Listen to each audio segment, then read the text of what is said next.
Morning, happy mother's day. বাবা আজকে mother's day বললে কি তাড়াতাড়ি ঘুম হয়ে গেছে মহারানী? যা যা তাড়াতাড়ি মুখ হাত পা ধুয়ে ব্রেকফাস্ট দিচ্ছি।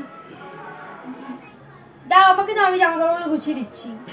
না না না, আমাকে কোনো হেল্প করতে হবে না কাজে বাবা। তুই হেল্প করার বদলে আমার কাজ আরো বাড়াবি। আমাকে কোনো হেল্প করতে হবে না তো, তুই যা বাবা গিয়ে বস, তোর ফোনটা তোকে ডাকছে, যা ওখানে। কত বেলা হয়ে গেল, রান্না বসানো হয়।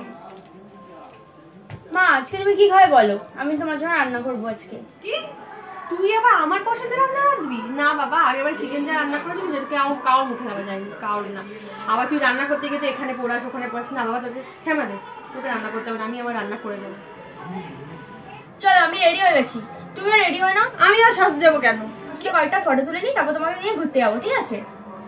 ফটো তুলে নিই কারণ স্ট্যাটাস দেবো, তাই জন্য স্ট্যাটাসই লাগানো হয়নি আজকে মাদার্স ডে। স্ট্যাটাসে দেওয়ার জন্য আমাকে সাজতে হবে?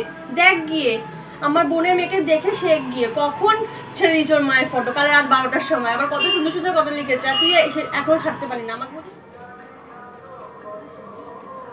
আরে ছবি আছে কিন্তু ভালো ছবি নেই, সেজে গুজে ছবি তুলতে হবে তো, না নাহলে নাইটি পরা ছবি দেবো। ছাড়ো, তুলতে হবে না তোমাকে, আমি যা আছে আমার মোবাইলে তাই দেবো, তারপর কিন্তু আমাকে বলতে পারবে না যে বাজে ফটো দিয়েছি। উফ কি গরম বাইরে, বাপরে বাপ, মাথাটা কি ব্যথা করছে। মা এদিকে আসো তো, একটুখানি মাথাটা কি ব্যথা করছে।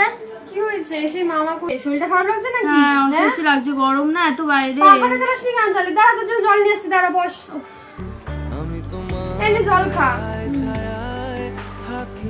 কি হলো, শরীরটা খারাপ লাগছে কেন? হ্যাঁ এই জন্য বলি রোদে বেরাস না, ঘরে বাঁচি মা,